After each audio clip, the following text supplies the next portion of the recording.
दोस्तों ऑस्ट्रेलिया के खिलाफ गुवाहाटी में खेले गए तीसरे टी20 मुकाबले में टीम इंडिया के बल्लेबाजों के बाद गेंदबाजों का आया सैलाब, जहां एक बार फिर से टीम इंडिया के ओपनर बल्लेबाज यशस्वी जायसवाल ने धुआंधार अंदाज में बल्लेबाजी करते हुए कंगारू गेंदबाजों का जम के काटा चालान। तो वही दोस्तों अंतिम के ओवरों में रिंकू सिंह ने खेली विस्फोटक पारी और चौके छक्कों की जड़ी के साथ कंगारू गेंदबाजों के उड़ाए परकच्चे। जबकि दोस्तों लक्ष्य का बचाव करते हुए टीम इंडिया के तेज गेंदबाजों के साथ साथ स्पिन गेंदबाजों ने घातक कातिलाना गेंदबाजी करते हुए कंगारू बल्लेबाजों की तोड़ी कमर और एक बार फिर से तीसरे टी20 मुकाबले में कंगारुओं के जबड़े से जीत को छीनकर टीम इंडिया ने दे दी उन्हें क्रिकेट इतिहास की सबसे शर्मनाक हार। नमस्कार दोस्तों, स्वागत है आपके अपने मन पसंदीदा क्रिकेट चैनल क्रिक अबोबो में। दोस्तों इस वीडियो में हम आपको हाल ही में गुवाहाटी में खेले गए भारत ऑस्ट्रेलिया के बीच तीसरे टी20 मुकाबले की पूरी रोमांचक हाईलाइट आपको बताने वाले हैं। लेकिन दोस्तों वीडियो में आगे बढ़ने से पहले आपको क्या लगता है कि इस बार टी20 सीरीज की ट्रॉफी पर भारत और ऑस्ट्रेलिया में से कौन सी टीम इस सीरीज पर कब्जा जमा पाएगी? अपनी कीमती सुझाव कमेंट में जरूर बताएं।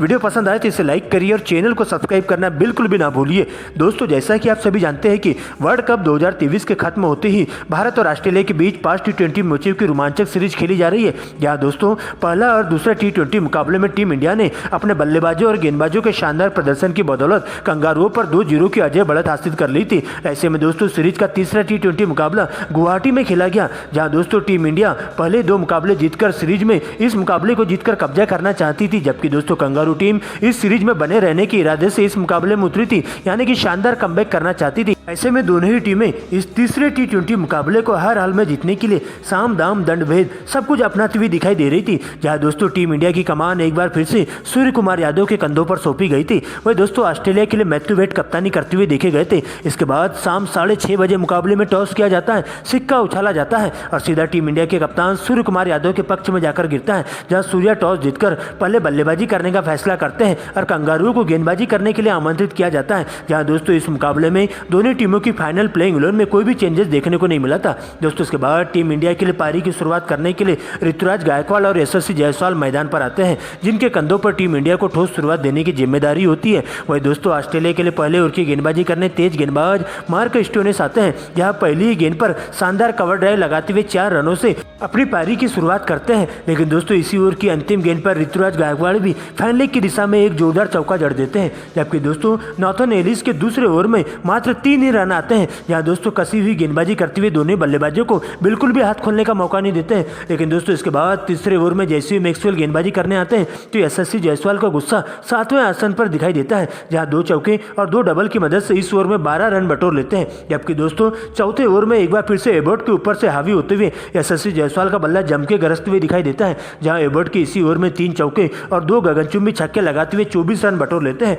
और इस प्रकार से टीम इंडिया 4 ओवरों के खेल में बिना विकेट गंवाए अर्धशतक की साझेदारी पूरी कर लेती है। लेकिन दोस्तों इसके बाद 5वें ओवर में जैसे ही एडम जंपा गेंदबाजी करने आते हैं तो गायकवाड़ के बल्ले से पहली गेंद पर एक फाइनल लेग की दिशा में जोरदार चौका जड़ दिया जाता है। अगली गेंद पर सिंगल लेकर यशस्वी जायसवाल को स्ट्राइक देते हैं, जहां इसी ओवर की चौथी गेंद पर यशस्वी जायसवाल के बल्ले से एक गगनचुंबी छक्का देखने को मिलता है, जो कि सीधा दर्शक दीर्घा में 101 मीटर का जाके दिखता है। इस तरह से बेहतरीन तालमेल के साथ दोनों ही सलामी बल्लेबाज जबरदस्त अंदाज में बल्लेबाजी करते हुए चले जाते हैं और कंगारू टीम के तेज गेंदबाजों के साथ साथ स्पिन गेंदबाजों पर कहर बनकर टूट पड़ते हैं और मात्र 32 गेंदों में ही 62 रनों की जबरदस्त साझेदारी दोनों ही बल्लेबाजों के बीच में देखने को मिलती है। लेकिन दोस्तों इसके बाद 6वें ओवर में नाथन एलिस के ऊपर पूरी तरह से हावी होते हुए 3 लगातार चौके यशस्वी जायसवाल के बल्ले से देखने को मिलते हैं और इस प्रकार से मात्र 26 गेंदों में ही यशस्वी जायसवाल अपना 50 पूरा कर लेते हैं। लेकिन दोस्तों इसके बाद तेजी से रन बनाने के चक्कर में इसी ओवर की 5वीं गेंद पर यशस्वी जायसवाल के रूप में टीम इंडिया को पहला बड़ा झटका लग जाता है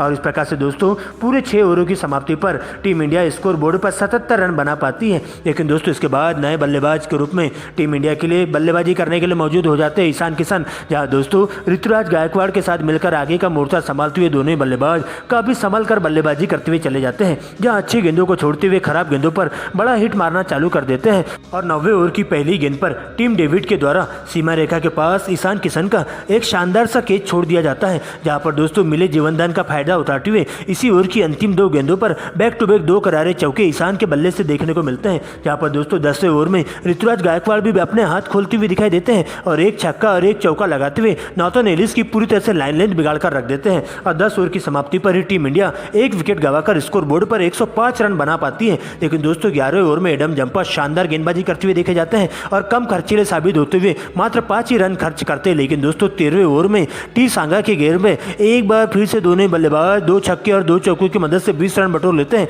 और इसके बाद तो दोनों बल्लेबाज यही नहीं रुकते हैं, तेजी से रन बनाते हुए टीम इंडिया के लिए ज़्यादा से ज़्यादा रन जोड़ने का काम करते हैं। और इस प्रकार से देखते ही देखते दोनों बल्लेबाजों के बीच में 67 रनों की अटूट साझेदारी पूरी हो जाती है। लेकिन इसके बाद सबसे पहले मैक्सवेल के द्वारा 15 ओवर की गेंदबाजी करने आते हैं। तो इस ओवर में तो सबसे पहले ऋतुराज गायकवाड़ तेजी से रन बनाते हुए दिखाई देते हैं, जहां पर 2 बैक टू बैक गगनचुंबी छक्के उनके बल्ले से देखने को मिलते हैं और इस प्रकार से अपना 50 पूरा कर लेते हैं। वही दोस्तों दूसरे छोर से ईशान किशन भी बहती गंगा में हाथ धोते हुए दिखाई देते हैं और अब तो हर ओवरों में दोनों बल्लेबाजों के द्वारा ताबड़तोड़ अंदाज में बल्लेबाजी देखने को मिलती है, जहां ईशान किशन अपना विकराल रूप दिखाते हुए 16 ओवर में 2 छक्के और 2 चौके लगाते हुए 20 रन बटोर लेते हैं और इस प्रकार से ईशान किशन भी अपना 50 पूरा कर लेते हैं। लेकिन अगली ही गेंद पर स्टोइनिस के द्वारा शानदार कमबैक करते हुए ईशान किशन को 52 रनों के निजी स्कोर पर नाथन एलिस के हाथों कैच आउट करवा दिया जाता है, जिसके बाद कप्तान सूर्य कुमार यादव मैदान पर मौजूद हो जाते हैं और आते ही पहली गेंद पर 6 रनों से अपनी शुरुआत करते हैं और इसके बाद तो ऋतुराज गायकवाड़ के साथ बेहतरीन तालमेल के साथ बल्लेबाजी करते हुए लगातार स्ट्राइक रोटेट करते हुए चले जाते हैं,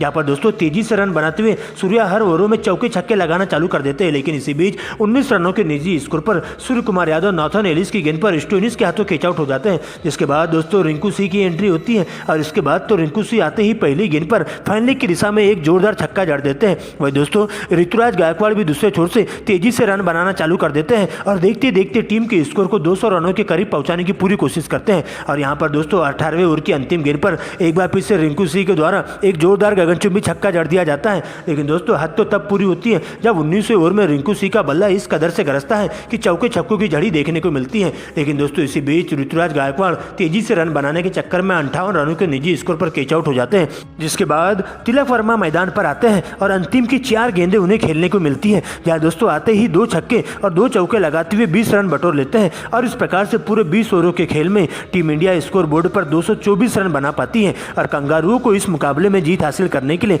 225 रनों का विशाल टारगेट दे दिया जाता है। लेकिन दोस्तों इसके बाद लक्ष्य का पीछा करने ऑस्ट्रेलिया के लिए 2 धाकड़ ओपनर बल्लेबाज स्टीव स्मिथ और मैथ्यू शॉट की एंट्री होती है। यहाँ पहली ओवर में अर्शदीप के ऊपर पूरी तरह से हावी होते हुए मैथ्यू शॉट के द्वारा 2 लगातार चौके उनके बल्ले से देखने को मिलते हैं। लेकिन दोस्तों इसके बाद दूसरे ओवर में जैसे ही प्रसिद्ध कृष्णा गेंदबाजी करने आते हैं तो यहाँ भी दोनों ही बल्लेबाज मिलकर 2 छक्के और 1 चौके के साथ 16 रन बटोर लेते हैं। लेकिन दोस्तों इनकी इस पारी पर लगाम लगाने के लिए अगले ही ओवर में रवि बिश्नोई की एंट्री होती है और आते ही मैथ्यू शॉट को 19 रनों के निजी स्कोर पर क्लीन बोल्ड कर देते हैं और इस प्रकार से कंगारुओं को पहला बड़ा झटका तीसरे ओवर की 5वीं गेंद पर 35 के स्कोर पर लगता है मैथ्यू शॉट के रूप में। लेकिन दोस्तों इसके बाद जोश इंग्लिश मैदान पर आते हैं। यहाँ पर दोस्तों आते ही एक बार फिर से अगले ओवर में रवि बिश्नोई जोश इंग्लिश को 2 रनों के निजी स्कोर पर तिलक वर्मा के हाथों कैच आउट करवा देते हैं और इस प्रकार से 5वें ओवर की दूसरी ही गेंद पर कंगारू की टीम को 40 के स्कोर पर दूसरा बड़ा झटका जोश इंग्लिश के रूप में लगता है, जिसके बाद दोस्तों स्टीव स्मिथ का साथ देने के लिए मैक्सवेल मैदान पर आते हैं,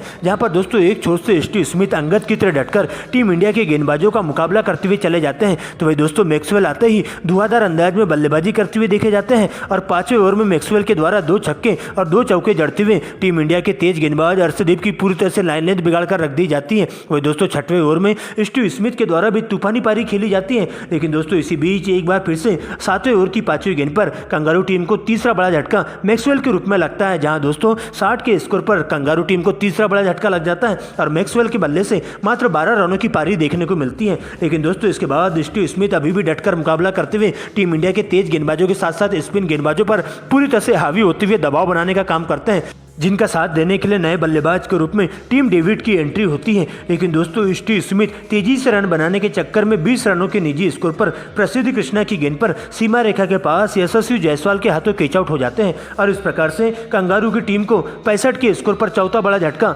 स्मिथ के रूप में लगता है। लेकिन दोस्तों इसके बाद दूसरे छोर से मार्क स्टोइनिस नए बल्लेबाज के रूप में मौजूद हो जाते हैं, जहां टीम डेविड के साथ मिलकर आगे का मोर्चा संभालते हुए काफी संभल कर बल्लेबाजी करते हुए देखे जाते हैं, जहां पर दोनों ही बल्लेबाज मिलकर अच्छी गेंदों को छोड़ते हुए खराब गेंदों पर सीधा छक्का मारना चालू कर देते हैं और गेंद को सीधा कमजोर गेंद पर करारा प्रहार करते हुए दर्शक दीर्घा के बाहर पहुंचाने की पूरी कोशिश करते हैं और ताबड़तोड़ अंदाज में बल्लेबाजी करते हुए 10 ओवरों के खेल में कंगारू टीम स्कोर बोर्ड पर 4 विकेट गंवाकर 89 रन बना पाती है। लेकिन दोस्तों 11वें ओवर में सारी हदें पार करते हुए टीम डेविड के बल्ले से 4 लगातार गगनचुंबी छक्के देखने को मिलते हैं। वही दोस्तों 12वें ओवर में मार्क स्टोइनिस भी अपने हाथ खोलते हुए 3 लगातार चौके और 1 गगनचुंबी छक्का लगाते हुए सरदार अर्शदीप की लाइन लेंथ बिगाड़ कर रख देते हैं। लेकिन दोस्तों इसके बाद 15वें ओवर में प्रसिद्ध कृष्णा आते ही कंगारू टीम के दो बल्लेबाजों को पवेलियन का रास्ता दिखाते हैं। वही दोस्तों 18 ओवर में रवि बिश्नोई भी आते ही अंतिम की 3 गेंदों पर हैट्रिक लेकर कंगारू टीम के बल्लेबाजों की कमर तोड़कर रख देते हैं और इस प्रकार से बाकी के बल्लेबाज एक के बाद एक सस्ते में विकेट गंवाते हुए ताश के पत्तों की तरह ढहते हुए चले जाते हैं और इस प्रकार से कंगारू टीम 18 ओवर की अंतिम गेंद पर